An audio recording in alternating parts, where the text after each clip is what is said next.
Thank you so much for having me. It's truly an honor to be here with all of you lovely ladies.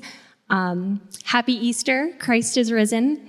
This is such a joyful time. So I'm going to talk about the freedom of our femininity. And before I get started, I want to share the origin stories of the Feminine Project, because I think that will provide some clarity as to why I'm so passionate about this topic.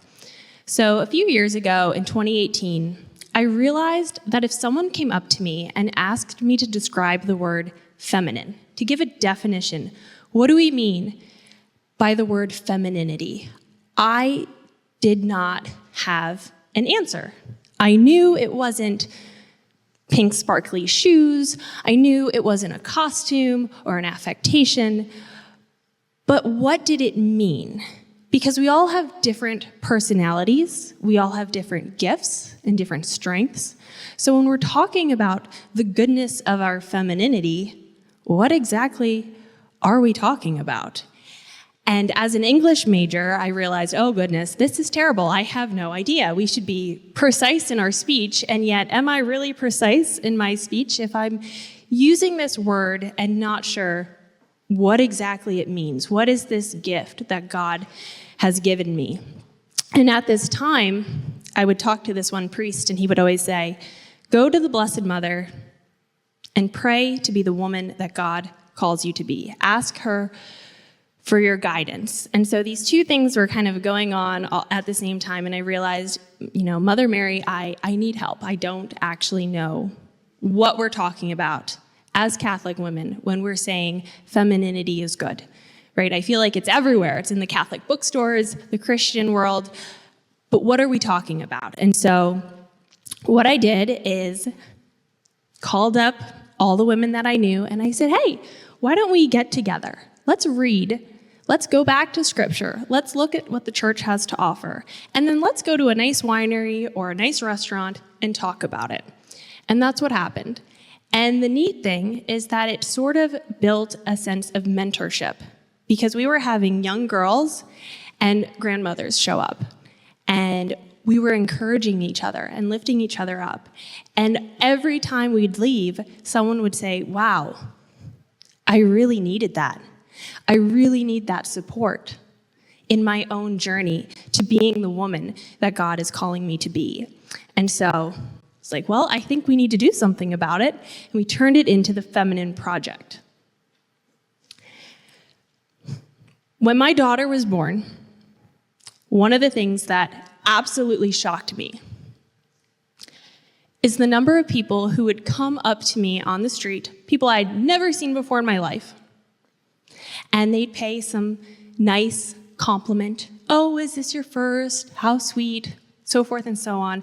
And then they'd look me in the eye, and they'd get this sort of foreboding presence and say, just you wait.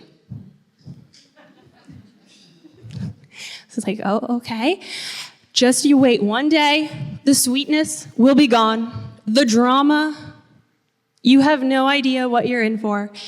And the litany of complaints that would follow about raising girls was so overwhelming. Well, don't you know, girls are so expensive and they're so dramatic, and I know. It's like, oh, thank you. And it brought me back to when I was a little girl. And I remember going to family picnics, gatherings, so forth and so on, and overhearing adults say things like, oh, I hope I never have a girl. They're so dramatic. They're so expensive. They're so this. They're so that. There's this overwhelming list of woes that are attached to being a girl. And I remember telling myself as a little girl, well, I'll never be like one of those girls, because heaven forbid, one day my parents decide that I too am in the category of, oh, we have a girl. And I think the problem isn't with the girls. I think the problem is that we live in a culture that doesn't know how to raise girls. And so when girls go through that wonderful time of morphing through puberty to become a young woman, they do experience their negative emotions much more acutely than a boy. But the response isn't, oh no, here's the dreaded day. Maybe there's a reason for that. Maybe those negative emotions that we become more aware of are part of the roadmap of our God-given design, so that one day when we do become women, we can be the sensitive and generous and nurturing females that God has created us to be. I think this is one of the reasons why our society, why our world struggles to figure out, just like I did, what do we mean by femininity? We have such an awful reaction to the feminine. We treat girlhood as this unbelievable burden. And then you become a woman and you're supposed to be this boss babe who can do anything, right? You have no limits. So how do you go from to, oh wow, you're amazing, right? That's incredibly isolating, and it's a lot of pressure. We treat femininity as a weakness, right? We treat our girlhood as something that, well, don't be like one of those girls. And so there is a freedom in our femininity, but it's not in these awful scripts that don't reverence the God-given gift of our femininity, right? Because if we go back to Genesis, if we go back to the Bible, we see this beautiful blueprint. God created man and woman, and he said that it was very good. Masculinity is very good. Femininity is very good. This is God's design, and there is nothing wrong with it. Our femininity doesn't come from trying to prove ourselves. And I think this is what often happens when we turn to the world and say, who do you say that I am? Where can I find my identity as a woman? But the freedom comes when we turn to God and say, I am your daughter. And who do you say that I am, right? When we let him call us by name. Going back to the Bible, we find such a beautiful blueprint. In the creation of Adam, God fathers Adam. He walks with Adam. He gives Adam a job. He tells him to name the animals. And in the Old Testament, it's fascinating, this is a sign of bequeathing someone the role of headship. So we see God taking Adam out and walking through Eden and giving him this role that in the Old Testament was symbolic of saying, I am giving you this role of authority. I am giving you this role of headship. And then if we contrast that with the way Eve is created, we see that her role is quite different. Eve comes into creation, and God does not take her out and give her this mission and walk with her and say, all right, I need you to do X, Y, and Z. She's ready as she is. She comes into existence, and Adam wakes up in awe, right? Finally, bone of my bone and flesh of my flesh, he is just in awe of her beauty, in awe of her complementarity. And he names her Eve, which means mother of the living. He gives her this name that means you are the life sustainer. And all Eve has to do is to receive the love that she was created in and created for. That's so beautiful. That's such an honor to be created in such love, to be created for love. And fascinatingly enough, this is precisely what Eve turns her back on. In the garden, there's the tree that they're not supposed to eat from. And Satan tempts her, saying, no, no, no. If you eat from this tree, you will not die. You will be like God. You will have control. You will no longer be receptive, receiving the authority of your husband, the love of your husband, and the love and authority of God. But you now are grasping and taking control. And it's this interesting image of receptivity, right? When we are receptive, we have our hands out, we are ready to receive the gifts that we are being given.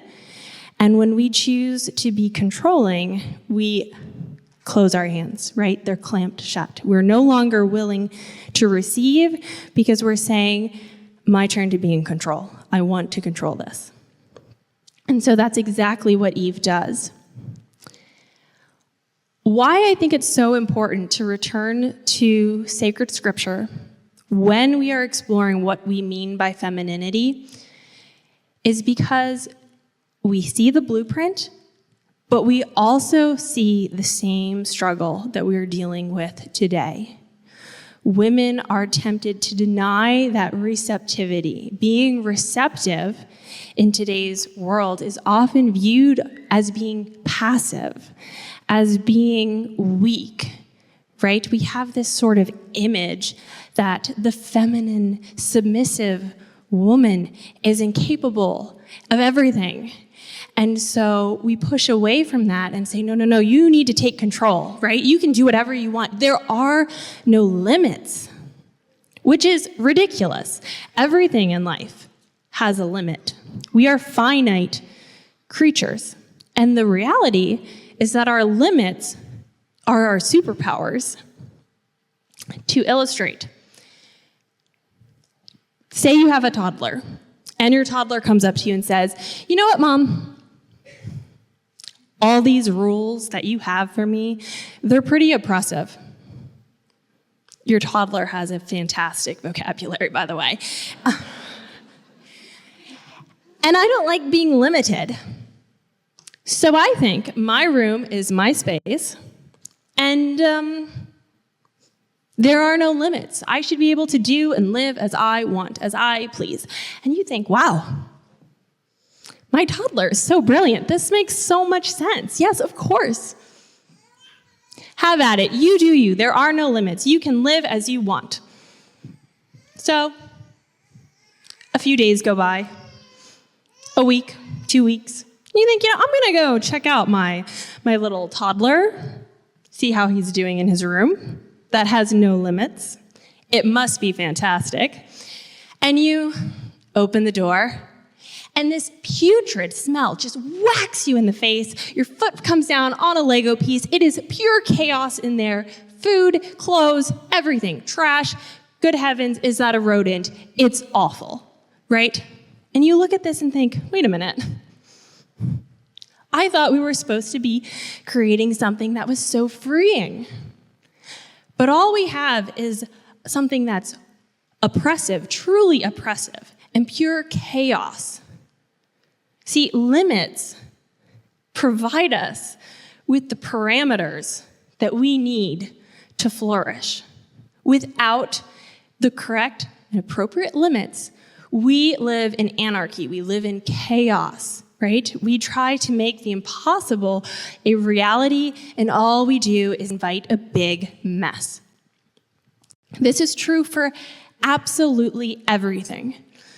Great art, great poetry. When we read the classics like Shakespeare, they were confined by a very rigid structure to write a sonnet. There are limited words that you can use, and yet these poems transcend the written word, and we are still studying them because Shakespeare understood his limits.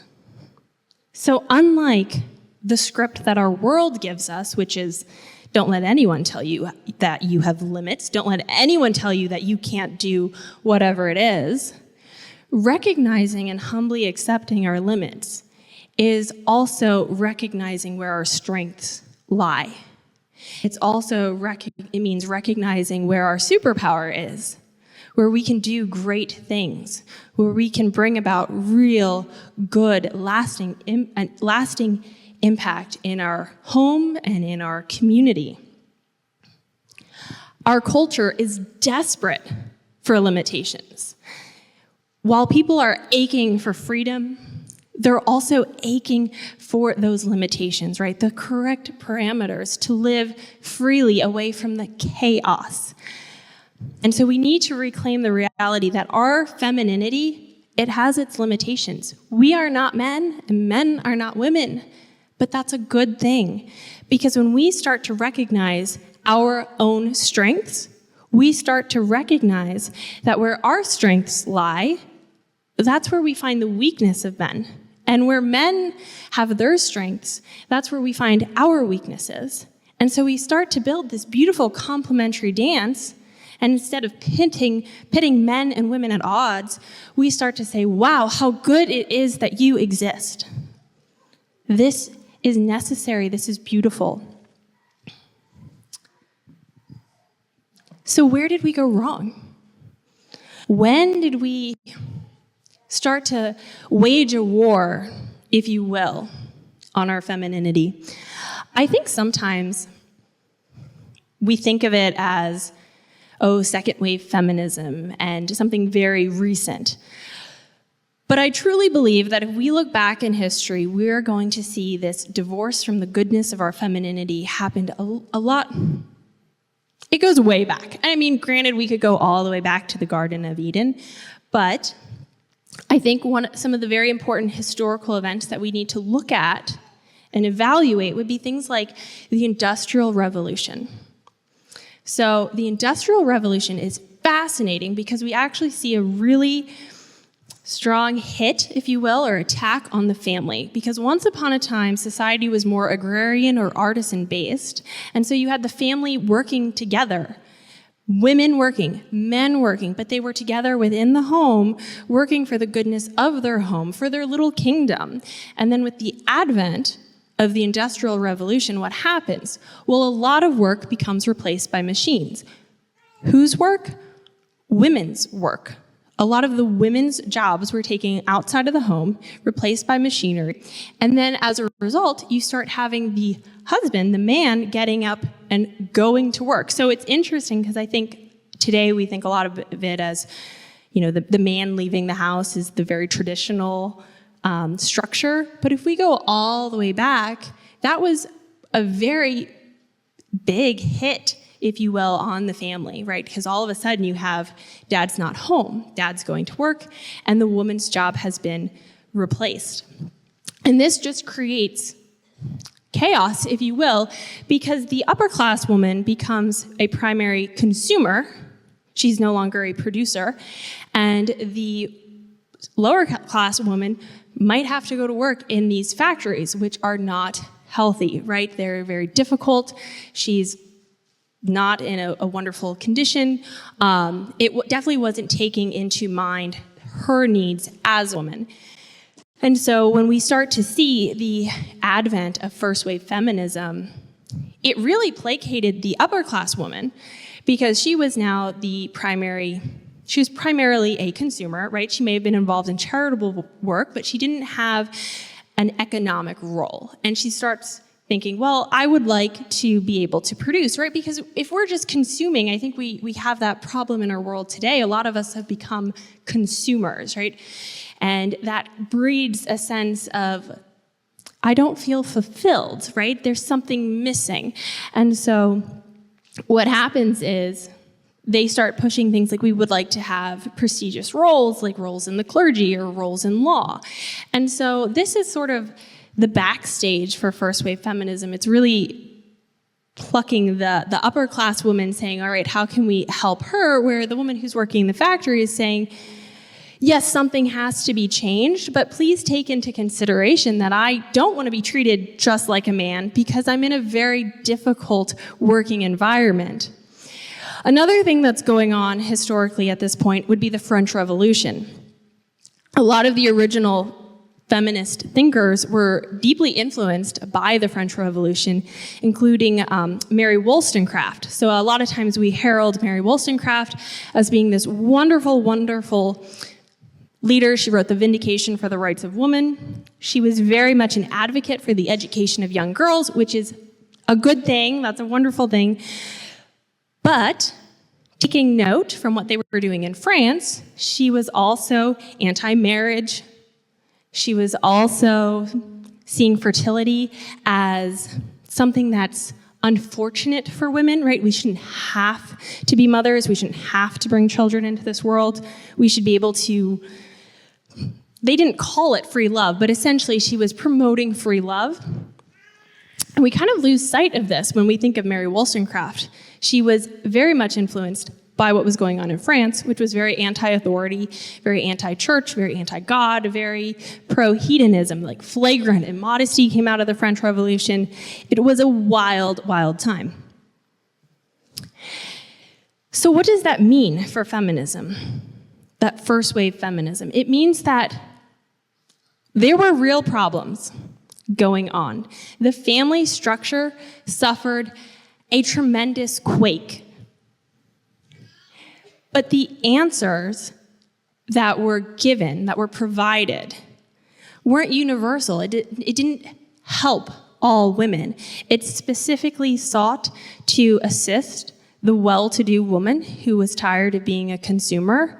And it also helped bring in some of the rotten fruits of the French Revolution, because the fertility question was always caught up in the whole, well, how do we make life easier for us as women, right? Because back then, you would have had a lot more death in childbirth. Mary Wollstonecraft, she also died 10 days after giving birth to her daughter, Mary. So there were real tragedies and real hardship, but unfortunately, the solution wasn't this perfect fix, right? Seneca Falls wasn't about helping all women. It was about helping the women who wanted to go into the clergy, or the women who wanted to go into law, and these were the women who were well off.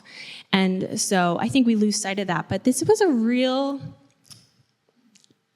a bit of calamity for the family unit. And interestingly enough, fun fact about Mary Wollstonecraft, her daughter being Mary Shelley, who wrote Frankenstein. And Frankenstein has become, I'm a literature major, so I geek out over books. And this book has become so much more fascinating to me, especially studying femininity and what was going on in the family, because what's unique about Frankenstein? Well, Frankenstein's monster is born of machine. He is not born of a mother, right? And she's writing in the wake of the Industrial Revolution when we see that role of the woman being replaced by the machine.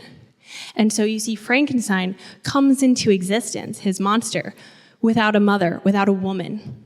And his whole search is to find love. Like, he's kind of a tragic character because he's just looking to be loved, but there's no motherly character in that book. All the women come to these very unfortunate ends.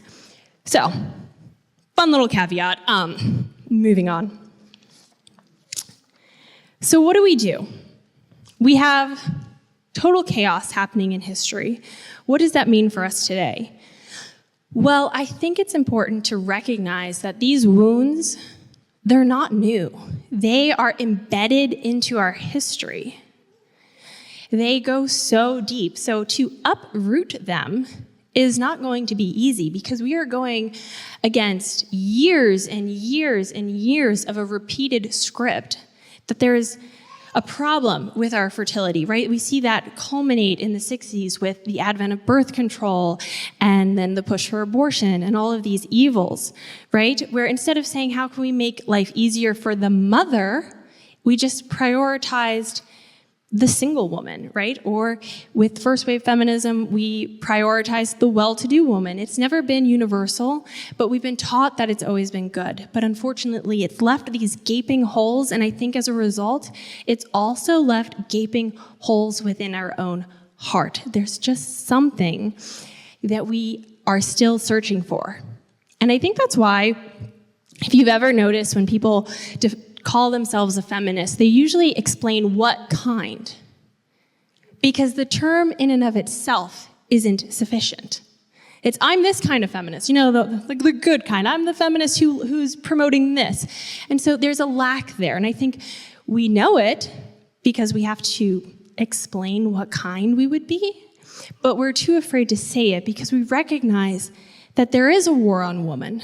there is a problem with the way the world views our femininity. So how do we reconcile that? What's the solution? And I think that's, again, we have to turn back to God, because the world is always going to give us a terrible answer, right? If we look to the world, we are not looking to God who is eternal. We are looking to the finite, fleeting pleasures of this life that are not going to fulfill us.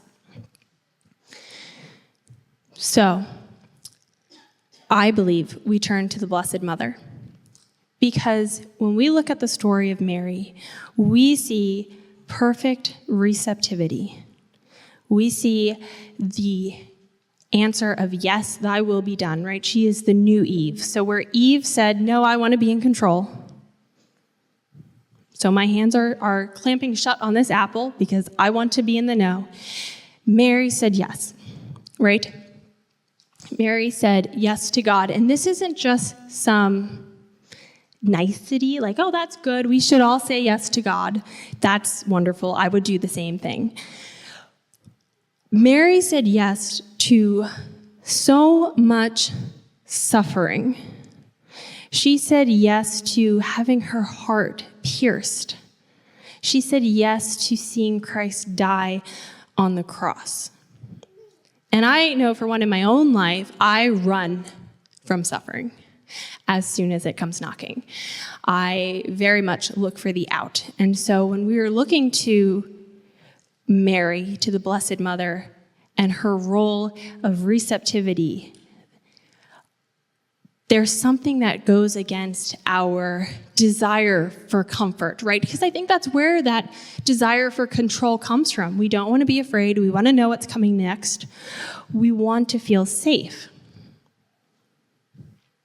But in order to truly live out our femininity, we have to be willing to trust, right? Femininity is like this incredibly fragile gem. It has to be protected. But just because it's fragile doesn't mean it's of so much value and it's so powerful, right? So first we have to trust God. And this is where that complementary dance comes into play, right? We want the men to understand that our femininity is also good. And that's why, in reclaiming the goodness of our own femininity, we have to promote the goodness of masculinity, because that protection is necessary. It is important. So Mary, in saying yes to God, in saying yes to suffering, brings about the reality that when we say yes to our femininity and we say yes to this gift that God has given us, we are also saying yes to suffering. So if we look at Pope John Paul II's definition for the feminine genius or femininity, I think he takes a lot of the writings of the church and succinctly explains to us what the attributes are. He sums it up in, first and foremost, that receptivity. Right? You have to first be receptive, to be willing to receive the role that God has given you, to be willing to receive the love that God has given you, and also the crosses. And from that place of receptivity, then you can be generous. This is where those sayings, you give a woman a house and she turns it into a home. You give a woman, your paycheck, and then she makes this amazing dinner and she feeds her family. Like, you give her something and then she brings back so much more. It multiplies, right? So we see that receptivity. She first receives and then she gives it back in this abundant generosity. And then you have a woman's sensitivity. That's the next term. So she's sensitive to the needs of others. When we are living out that calling of receptivity and generosity, we start to learn how to recognize the needs of others, right? So all of those negative emotions that maybe we went through during puberty, they start to make sense now. Oh, I can recognize that maybe you're going through a difficult time. You know what? Someone said something, and I think that was maybe a clue that she needs some help. She needs someone to walk with her. And then those three attributes culminate in maternity. in the maternal calling of woman. And this is, again, one of those issues I think we have a hard time with sometime today, especially when there's such an unfortunate relationship that a lot of women have with motherhood, be it from their own mothers or loss, whatever the cross is. But we do have a calling to this maternity, whether it's physical maternity or spiritual maternity. It's being that soft place. It's being that life sustainer, right? Going back to what Adam named Eve. She is the mother of the living. She is the one who is sustaining life. She is the one who's bringing comfort. She is the one who's bringing peace and that sense of nurturing, right? We all long to be seen, to be known, and that's what our femininity can do, right? It can look at another and truly see that person and give them a sense of home. When we're talking about things like femininity is the heart of society. It's that place of tenderness. Alice von Hildebrand describes our femininity as being the means in which we reveal God's tenderness to the world. And this is something that is unique to women. This is our superpower, to reveal God's tenderness to the world. So, where do we begin? What do we do? How do we go against all of the craziness in our culture? Unfortunately, there's so much confusion and fragmentation. There's so much brokenness. I think a lot of women have a difficult time, even just with the word femininity. If someone came up to you and said, "Oh, you're so feminine," you might think, well, I don't wear pink. What are you saying? Like, am I weak? Like, there's this unfortunate sense of I'm not quite sure what you mean, and I don't know if that's a good thing. And those are the wounds that, unfortunately, we are still carrying from all of the craziness that has happened, from the whole breakdown of the family, and then the way that it really came and hurt the heart being women. And so we need to start small. We need to start with step one, which is holy receptivity. It's in turning back to God and saying, who is it that you say that I am? Leaning into femininity doesn't mean that you have to have a certain kind of personality. I think this is one of the big confusions. People hear feminine, we need to be feminine women, and they think we're talking about a very specific, demure personality, like you can't be confrontational, or you can't have a big laugh, or something like that. And that's not what we're talking about, right? We're not talking about personality. All the saints have amazing personalities and different personalities. We're talking about those 4 attributes. We're talking about being receptive, first to the will of God. And then we're talking about being sensitive or being generous with that receptivity, whatever it is that we are being given to be able to give back. And even if we're being given the cross, to carry that and to carry that well. And then that sensitivity that comes from that. And then those 3 things together, it's being that spiritual mother to all those that we encounter. The reality is that your femininity looks beautiful on you. And this is something that I wish we told our young girls as they're going through all those negative emotions. That these negative emotions are laying the groundwork for one day what's going to be your superpower, to be able to reveal God's tenderness to the world around you. We're all going to be given crosses that we don't want. We're all going to be tempted to be Eve, to take the apple and say, you know what, I give up. I want control. I want to know what's coming next. Receptivity is risky. It's radical. It goes against everything that our society promotes. It's letting God be God and saying, I am your humble servant. Do with me what you will. It's mimicking the Blessed Mother's fiat, and that's terrifying. And if we feel that, we can take that to Mother Mary and ask her for guidance, because one thing that's guaranteed in this world is that we are going to suffer. Earth is not heaven. But this is what brings us to the most amazing superpower or gift of being a woman. When we remember Calvary, when we remember Christ walking, carrying the cross, being scourged, dying on the cross, who was there? Every step of the way. His mother.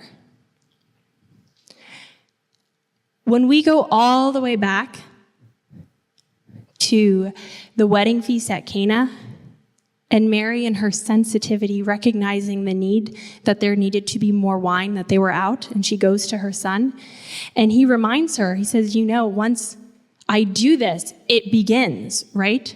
She knows his death is coming, and she accepts it. Hands open. Mother Mary was able to look evil in the eye and say, I'm here, I'm faithful, and I still love. She didn't get up on the cross and try to save her son, which is what the boss babe modern narrative would tell us the strong woman would do, right? She'd come in and just be this amazing, like, all right, it's all over, I got it. No. She did something infinitely harder. She said, not my will, but God's will. And she stood at the cross with her son. That's the power of your femininity. It is the power to look all the evil in the world in the eye. And there is a lot of evil in the world. There is a lot of chaos. There is a lot of confusion. But to look at it and say, I'm not afraid. I'm still here. And I still love. That brings about true healing. That brings about true transformation. And that is truly the reason why our femininity is such a gift. It's not afraid. It can stand up to the most horrific ills and succeed in love, in orienting man back to the divine and being that place of comfort, that place where we are reminded of the eternal, where we are reminded of God's tenderness. Thank you very much.